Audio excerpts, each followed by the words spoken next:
ಕನ್ನಡ ಸಾಹಿತ್ಯ ಪರಿಷತ್ತಿನ ವಾರ್ಷಿಕ ಸಾಮಾನ್ಯ ಸಭೆಗಳನ್ನು ಗ್ರಾಮೀಣ ಪ್ರದೇಶಗಳಲ್ಲಿ ಆಯೋಜಿಸುವ ಮೂಲಕ ಕನ್ನಡವನ್ನು ಜನಸಾಮಾನ್ಯರ ಬಳಿಗೆ ಕೊಂಡೊಯ್ಯಲಾಗುವುದು ಎಂದು ಕನ್ನಡ ಸಾಹಿತ್ಯ ಪರಿಷತ್ತಿನ ರಾಜ್ಯಾಧ್ಯಕ್ಷ ನಾಡೋಜ ಡಾಕ್ಟರ್ ಮಹೇಶ್ ಜೋಶಿ ತಿಳಿಸಿದರು. ಮತ್ತು ಕಾರ್ಯಾಲಯದ ಆದೇಶದ ಪ್ರಕಾರ ಸಾಮಾನ್ಯ ಸಭೆಯನ್ನು ಎಲ್ಲಿ ಬೇಕಾದರೂ ನಡೆಸಬಹುದು. ಆದ್ದರಿಂದ ಗ್ರಾಮೀಣ ಪ್ರದೇಶದಲ್ಲಿ ಸಭೆಗಳನ್ನು ನಡೆಸುವ ಮೂಲಕ ಜನರಲ್ಲಿ ಕನ್ನಡದ ಆಸಕ್ತಿಯನ್ನು ಹೆಚ್ಚಿಸಬಹುದು ಎಂದು ಅವರು ಹೇಳಿದರು. ನಗರದ ರಮಾ ನಿವಾಸದಲ್ಲಿ ಮಂಗಳವಾರ ನಡೆದ ಪತ್ರಿಕಾಗೋಷ್ಠಿಯಲ್ಲಿ ಮಾತನಾಡಿದ ಅವರು, ಈ ವರ್ಷದ ವಾರ್ಷಿಕ ಸಾಮಾನ್ಯ ಸಭೆಯನ್ನು ಕಲಹಳ್ಳಿಯಲ್ಲಿ ನಡೆಸಲು ಉದ್ದೇಶಿಸಲಾಗಿದೆ. ಈ ಬಗ್ಗೆ ಕಾರ್ಯಕಾರಿಣಿ ಸಮಿತಿಯ ಅನುಮೋದನೆಯನ್ನು ಪಡೆದ ನಂತರ ಅಂತಿಮ ನಿರ್ಧಾರವನ್ನು ಪ್ರಕಟಿಸಲಾಗುವುದು ಎಂದರು. ಸಂಡೂರಿನಲ್ಲಿ ನಡೆಯಬೇಕಿದ್ದ ಸಾಹಿತ್ಯ ಪರಿಷತ್ತಿನ ವಾರ್ಷಿಕ ಸಭೆಯು ಕೆಲವು ವ್ಯಕ್ತಿಗಳ ಕುತಂತ್ರದಿಂದಾಗಿ ಸಾಧ್ಯವಾಗಲಿಲ್ಲ ಎಂದು ಡಾಕ್ಟರ್ ಜೋಶಿ ಆರೋಪಿಸಿದರು. ಪರಿಷತ್ತಿನ ಸದಸ್ಯ ಬಲ 4 ಲಕ್ಷ ಇದ್ದು ಎಲ್ಲರೂ ಸಭೆಗೆ ಬಂದರೆ ನಿಭಾಯಿಸುವುದು ಕಷ್ಟ ಎಂದು ಪೊಲೀಸರು ಹಾಗೂ ಜಿಲ್ಲಾಡಳಿತಕ್ಕೆ ತಪ್ಪು ಮಾಹಿತಿ ನೀಡಿದ ಕಾರಣ ಸಭೆಗೆ ಭದ್ರತಾ ಕಾರಣಗಳಿಂದ ಅನುಮತಿ ನಿರಾಕರಿಸಲಾಯಿತು ಎಂದು ಅವರು ವಿವರಿಸಿದರು.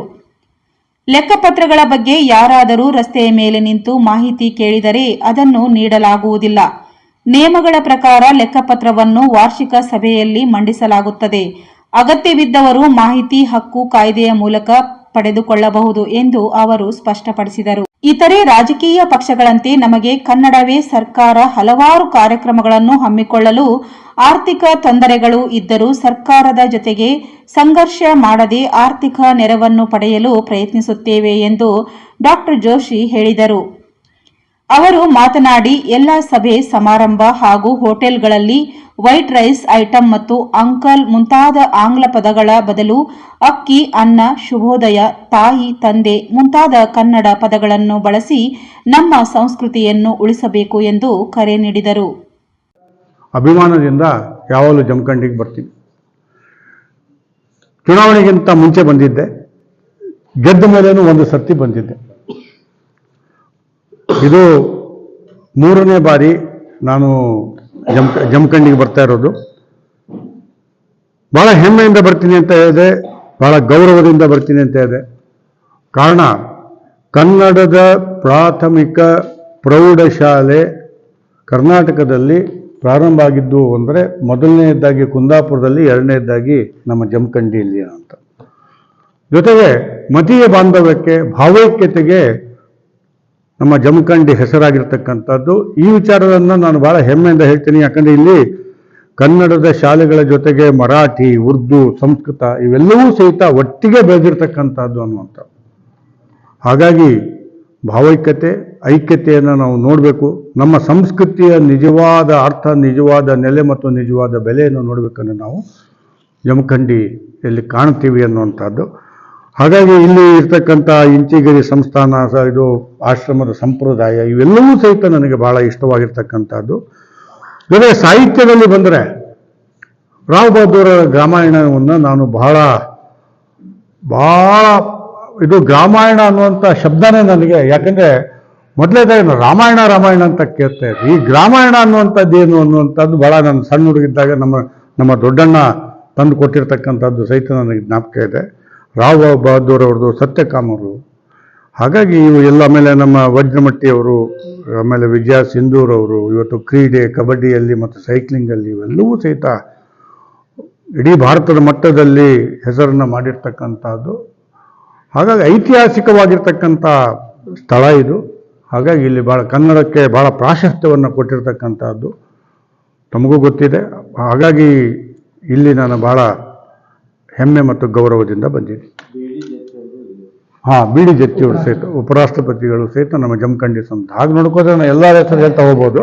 ಇದು ಸಾಂಕೇತಿಕವಾಗಿ ಮಾತ್ರ ಕೆಲವು ಹೆಸರುಗಳನ್ನು ಹೇಳಿದ್ದೀನಿ. ಇದರ್ಥ ಬೇರೆಯವ್ರ ಹೆಸರನ್ನು ಹೇಳಲಿಲ್ಲ ಅಂದರೆ ಅಗೌರವ ಅಂತಲ್ಲ, ಸಾಂಕೇತಿಕವಾಗಿ ಕೆಲವು ಹೆಸರು ಹೇಳಿದ್ದೀನಿ. ದೂರದರ್ಶನದಲ್ಲಿ ನಾನಿದ್ದಾಗ ದೂರದರ್ಶನವನ್ನು ಸಮೀಪ ದರ್ಶನ ಮಾಡಬೇಕು ಅನ್ನುವಂಥ ಒಂದು ಗುರಿಯನ್ನು ಹೊಂದಿದ್ದೆ.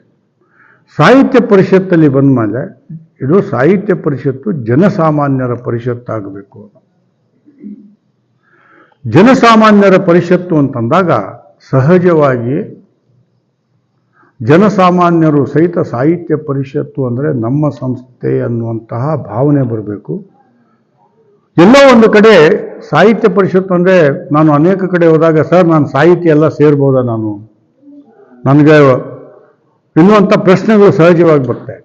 ಹಾಗಾಗಿ ಸಾಹಿತ್ಯ ಪರಿಷತ್ತು ಅಂದರೆ ಸಾಹಿತ್ಯ, ಸಂಸ್ಕೃತಿ, ಕಲೆ, ಜಾನಪದ ಜೊತೆಗೆ ನಾನು ಬಂದ ಮೇಲೆ ನಾವು ಮೂಲಭೂತವಾಗಿರ್ತಕ್ಕಂತಹ ಉದ್ದೇಶದಲ್ಲಿ ಬಹಳ ಸ್ಪಷ್ಟವಾಗಿ ನಾವು ಹೇಳಿದ್ವಿ, ಕನ್ನಡ, ಕನ್ನಡಿಗ, ಕರ್ನಾಟಕದ ಯಾವುದೇ ವಿಚಾರ ಬಂದರೂ ಸಹಿತ ಸಾಹಿತ್ಯ ಪರಿಷತ್ತು ತನ್ನ ಪಾತ್ರವನ್ನು ವಹಿಸಬೇಕು ಅನ್ನುವಂಥದ್ದು. ಕನ್ನಡ ಅಂದರೆ ಭಾಷೆ, ಕನ್ನಡಿಗ ಅಂದರೆ ಕನ್ನಡಿಗನ ಸಮಸ್ಯೆಗಳು ಏನೇ ಇದ್ರೂ ಸಹಿತ, ಜೊತೆಗೆ ಕರ್ನಾಟಕ ಅಂದರೆ ಕರ್ನಾಟಕದ ಗಡಿ, ನೆಲ, ಜಲ ಇದರ ವಿಚಾರದಲ್ಲಿ ಎಲ್ಲವುದರಲ್ಲಿ ಸಹಿತ. ಯಾತಕ್ಕಂದ್ರೆ ತಮ್ಗೆ ಗೊತ್ತಿದೆ, ಕನ್ನಡ ಸಾಹಿತ್ಯ ಪರಿಷತ್ತು ಪಾತ್ರವನ್ನು ವಹಿಸಿರ್ತಕ್ಕಂಥದ್ದು ಅಂದರೆ ನಾನು ಇಲ್ಲಿ ಸಾಂಕೇತಿಕವಾಗಿ ಹೇಳಬೇಕಾಗತ್ತೆ, ಏಕೀಕರಣ ಆಗಿರ್ತಕ್ಕಂಥದ್ದು. ನಮ್ಮ ಅಖಿಲ ಭಾರತ ಸಾಹಿತ್ಯ ಸಮ್ಮೇಳನ ಏಕೀಕರಣಕ್ಕೆ ನಾಂದಿ ಹೇಗೆ ಆಯಿತು ಅನ್ನೋದಕ್ಕೆ ಬಹಳ ನನಗೆ ಹೆಮ್ಮೆ ಅನಿಸುತ್ತೆ. ಹಳೆಯ ಮೈಸೂರು ಭಾಗದಲ್ಲಿ ಏನಾದರೂ ಸಾಹಿತ್ಯ ಸಮ್ಮೇಳನಗಳಾದರೆ ಅಧ್ಯಕ್ಷರು ಉತ್ತರ ಕರ್ನಾಟಕದಿಂದ ಆಗ್ತಾ ಇದ್ರು. ಉತ್ತರ ಕರ್ನಾಟಕದಲ್ಲಿ ಏನಾದರೂ ಸಾಹಿತ್ಯ ಸಮ್ಮೇಳನಗಳಾದರೆ ದಕ್ಷಿಣ ಕರ್ನಾಟಕದಲ್ಲಿ ಆಗ್ತಾ ಇತ್ತು. ಅಂದರೆ ಭಾವನಾತ್ಮಕವಾಗಿ ಕರ್ನಾಟಕ ಒಂದಾಗಬೇಕು ಅನ್ನುವಂತಹ ಆ ಬೀಜವನ್ನು ಬಿತ್ತಿರ್ತಕ್ಕಂಥದ್ದು ಅಖಿಲ ಭಾರತ ಸಾಹಿತ್ಯ ಸಮ್ಮೇಳನ. ಪ್ರತಿಯೊಂದು ತಮಗೆ ಗೊತ್ತಿದೆ. ಒಂದೇ ಒಂದು ಹೇಳಬೇಕು ಅಂದರೆ ಕುವೆಂಪು ಅವರು ಬಹಳ ಸ್ಪಷ್ಟವಾಗಿ ಹೇಳಿದರು, ಏಕೀಕರಣ ಆಗುದೊರ್ತು ನಾನು ಅಖಿಲ ಭಾರತ ಸಾಹಿತ್ಯ ಸಮ್ಮೇಳನದ ಅಧ್ಯಕ್ಷ ಆಗೋದಿಲ್ಲ.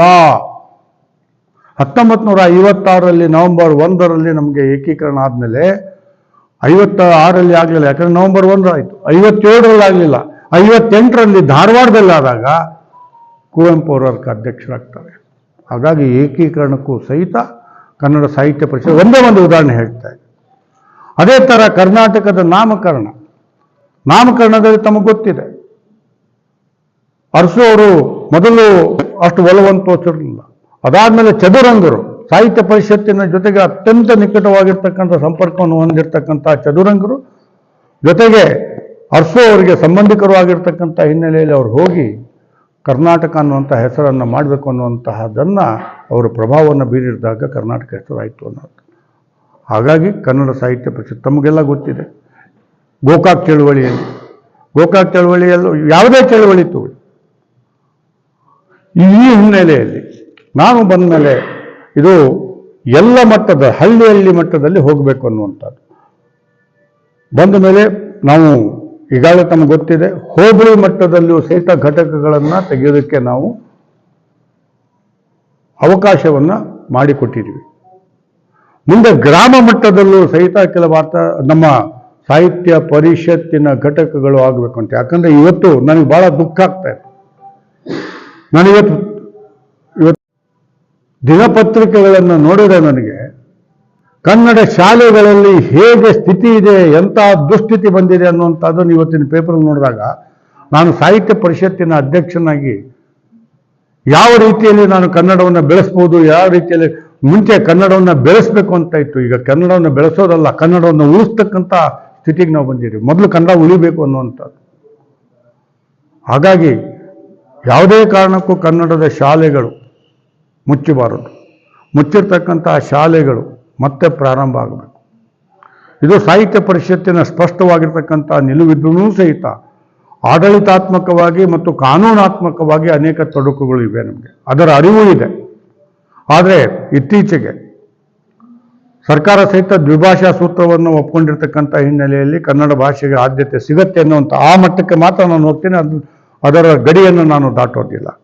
ಹಾಗಾಗಿ ದ್ವಿಭಾಷಾ ಸೂತ್ರ, ಅದರಲ್ಲೂ ಸಹಿತ ಕನ್ನಡಕ್ಕೆ ಆದ್ಯತೆ ಬರುತ್ತೆ ಅನ್ನುವಂಥ ಹಿನ್ನೆಲೆಯಲ್ಲಿ ಮಾತ್ರ ಕನ್ನಡ ಉಳಿಬೇಕಾದ್ರೆ ನಾವು ಏನೇ ಕೆಲಸವನ್ನು ಮಾಡಬೇಕಾದ್ರೂ ಸಹಿತ ಸಾಹಿತ್ಯ ಪರಿಷತ್ತು ಶತಸಿದ್ಧವಾಗಿರುತ್ತೆ ಅನ್ನುವಂಥ ಮಾತಿನೊಂದಿಗೆ ಇಲ್ಲಿ ನಾವು ಬಂದಿರತಕ್ಕಂಥದ್ದು ಅಂದರೆ ನಾವು ತಮಗೆ ಗೊತ್ತಿದೆ, ವರ್ಷಕ್ಕೆ ಒಂದು ಸರ್ತಿ ನಾವು ವಾರ್ಷಿಕ ಸಾಮಾನ್ಯ ಸಭೆಯನ್ನು ಮಾಡಬೇಕಾಗುತ್ತೆ, ಆ್ಯನ್ಯುವಲ್ ಜನರಲ್ ಬಾಡಿ ಮೀಟಿಂಗ್.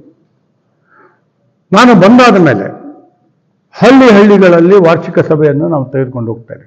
ಮುಂಚೆ ಬೆಂಗಳೂರಿನಲ್ಲಿ ಆಗ್ತಾ ಇತ್ತು. ಬೆಂಗಳೂರನ್ನು ಬಿಟ್ಟು ನನ್ನ ಅವಧಿಯಲ್ಲಿ ನಾನು ಬಹಳ ಸ್ಪಷ್ಟವಾಗಿ ಹೇಳಿದೆ, ನಾನು ಬೆಂಗಳೂರಿನಲ್ಲಿ ಮಾಡೋದಿಲ್ಲ.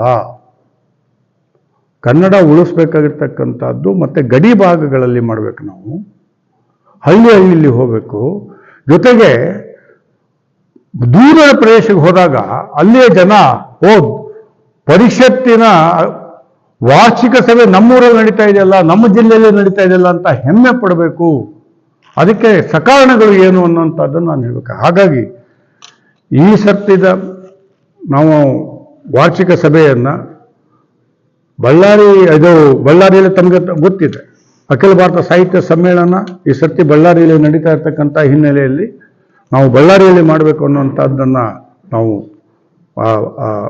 ಮಾಡಿದಾಗಲೂ ಸಹಿತ ಅಲ್ಲಿ ಕೆಲವು ಭಿನ್ನಾಭಿಪ್ರಾಯಗಳು, ಒಂದು ಸಂಸ್ಥೆಯಲ್ಲಿ ಭಿನ್ನಾಭಿಪ್ರಾಯ ಇರೋದು ಸಹಜ ಆಯಿತು, ಯಾವುದ್ರ ಬಗ್ಗೆನೂ ನಾವು ತಲೆ ಕೆಡಿಸ್ಕೋಬೋದು. ನಮಸ್ತೆ.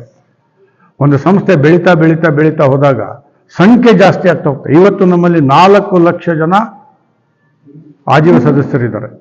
ನಾನು ಬಂದಾಗ 2,30,000 ಜನ ಇದ್ದರು.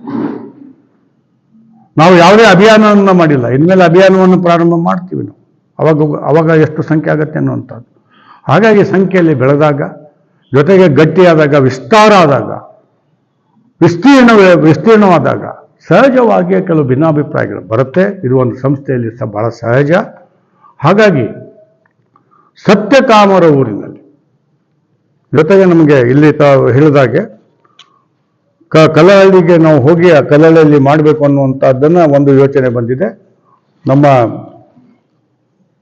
ಬಾಗಲಕೋಟೆ ಜಿಲ್ಲಾಧ್ಯಕ್ಷರು ಮತ್ತು ಆಡಳಿತಾತ್ಮಕವಾಗಿ ನಮ್ಗೆ ಗೊತ್ತಿದೆ, ವಿಜಯಪುರ, ಬಾಗಲಕೋಟೆ ಮತ್ತು ವಿಜಯಪುರ ಅಂತ ಬೇಗ ಅದು ಆಡಳಿತಾತ್ಮಕವಾಗಿರ್ತಕ್ಕಂಥ ಅನುಕೂಲತೆ ಆದರೂ ಸಹಿತ ಭಾವನಾತ್ಮಕವಾಗಿ ಒಂದೇ ಇದೆ, ಸಾಂಸ್ಕೃತಿಕವಾಗಿ ಒಂದೇ ಇದೆ. ಭಾವನಾತ್ಮಕವಾಗಿ ಇಬ್ಬರೂ ಸಹಿತ ನಮ್ಮ ಕಾರ್ಯಕಾರಿ ಸಮಿತಿಯಲ್ಲಿ ಸಹಿತ ಒಂದೇನಾದರೂ ನಮಗೆ ಅವಕಾಶ ಕೊಟ್ಟರೆ ನಾವು ಇದನ್ನು ಭಾಳ ಈ ಅವಕಾಶ ನಮ್ಮ ಜಿಲ್ಲೆ, 2 ಜಿಲ್ಲೆಗೆ, ಒಂದು ಜಿಲ್ಲೆ ಭೌಗೋಳಿಕವಾಗಿ ನಾವು ಒಂದೇ ಜಿಲ್ಲೆಯಲ್ಲಿ ಮಾಡಿದ್ರು ಸಹಿತ 2 ಜಿಲ್ಲೆಗಳು ಸೇರಿ ಮಾಡ್ತೀವಿ ಅನ್ನುವಂಥದ್ದನ್ನು ಹೇಳಿದಾಗ, ಮೊದಲು ನಾನು ಇಲ್ಲಿ ಸ್ಥಳವನ್ನು ನೋಡಿ ಹೇಗಿರುತ್ತೆ, ಅನುಕೂಲತೆಗಳು ಹೇಗಿರುತ್ತೆ ಅನ್ನುವಂಥದ್ದು ನೋಡೋದಕ್ಕೋಸ್ಕರವಾಗಿ ಇವತ್ತು ನಾನು ಇಲ್ಲಿಗೆ ಬಂದಿದ್ದೀನಿ. ನನಗನ್ಸೋ ಮಟ್ಟಿಗೆ ಈಗಾಗಲೇ ವೀಣಾ ಬನ್ನಂಜಿಯವ್ರ ಜೊತೆನೂ ನಾನು ಮಾತನಾಡಿದ್ದೀನಿ. ಆಮೇಲೆ ನಮ್ಮ ಇಬ್ಬರು ಅಧ್ಯಕ್ಷರು ಹೋಗಿ, ಆಮೇಲೆ ನಮ್ಮ ತಾಲೂಕು ಅಧ್ಯಕ್ಷರು ಸಹಿತ ಹೋಗಿ ನೋಡ್ಕೊಂಡು ಬಂದಿದ್ದಾರೆ. ಎಲ್ಲ ಅನುಕೂಲತೆಗಳು ಇರೋದ್ರಿಂದ ತಾವು ಇಲ್ಲಿ ಮಾಡಿ ಅನ್ನುವಂಥದ್ದು ಒಂದು ಒಮ್ಮತದ ಸಲಹೆಯನ್ನು ಕೊಟ್ಟಿರ್ತಕ್ಕಂಥ ಹಿನ್ನೆಲೆಯಲ್ಲಿ ನಾವು ಕಾರ್ಯಕಾರಿ ಸಮಿತಿಯಲ್ಲಿ ಇಟ್ಟು ಕಾರ್ಯಕಾರಿ ಸಮಿತಿಯ ಒಪ್ಪಿಗೆಯನ್ನು ಪಡೆದು, ಯಾಕಂದರೆ ಭಾಳ ಸ್ಪಷ್ಟವಾಗಿರ್ತಕ್ಕಂಥದ್ದು ಇತ್ತೀಚೆಗೆ ಕರ್ನಾಟಕದ ಉಚ್ಚ ನ್ಯಾಯಾಲಯ ಸಹಿತ ಎತ್ತಿ ಹಿಡಿದಿರ್ತಕ್ಕಂಥದ್ದು ಅಂದರೆ, ನಾವು ವಾರ್ಷಿಕ ಸಾಮಾನ್ಯ ಸಭೆಯನ್ನು ಎಲ್ಲಿ ಮಾಡಬೇಕು, ಯಾವಾಗ ಮಾಡಬೇಕು ಅನ್ನುವಂತಹ ನಿರ್ಧಾರವನ್ನು ಪರಮಾಧಿಕಾರ ಇರ್ತಕ್ಕಂಥದ್ದು ಕಾರ್ಯಕಾರಿ ಸಮಿತಿಗೆ ಅನ್ನುವಂಥದ್ದು ನಮ್ಮ ನಿಬಂಧನೆಯಲ್ಲಿ ಇದೆ. ಮತ್ತು ಮಾನ್ಯ ಉಚ್ಚ ನ್ಯಾಯಾಲಯವು ಸಹಿತ ಎತ್ತಿ ಹಿಡಿದಿರ್ತಕ್ಕಂಥ ಹಿನ್ನೆಲೆಯಲ್ಲಿ ನಾವು ಈ ಪ್ರದೇಶಕ್ಕೆ ಬಂದು ಇಲ್ಲಿ ನೋಡಿ, ಜೊತೆಗೆ ದೂರ ಇರ್ತಕ್ಕಂಥದ್ದು ಸಮೀಪ ಆಗಬೇಕು ಅನ್ನುವಂಥದ್ದು. ಎಲ್ಲೋ ಒಂದು ಕಡೆ ನಮ್ಮಲ್ಲಿ ಯಾರೂ ಬರೋದಿಲ್ಲ, ನಮ್ಮಲ್ಲಿ ಯಾವುದೂ ಚಟುವಟಿಕೆಗಳು ನಡೆಯೋದಿಲ್ಲ ಅನ್ನುವಂಥದ್ದು. ನಮ್ಮ ಅವಧಿಯಲ್ಲಿ ಎಷ್ಟು ಪ್ರಯತ್ನವನ್ನು ಮಾಡ್ತೇವೆ, ಎಷ್ಟು ಸಾಧ್ಯ ಆಗತ್ತೆ ಅಷ್ಟನ್ನು ಮಾಡ್ತೇವೆ. ನಾನು ಬಂದ ಮೇಲೆ ಮೊದಲನೆಯ ವಾರ್ಷಿಕ ಸಮ್ಮೇಳನ ಮಾಡಿದ್ದು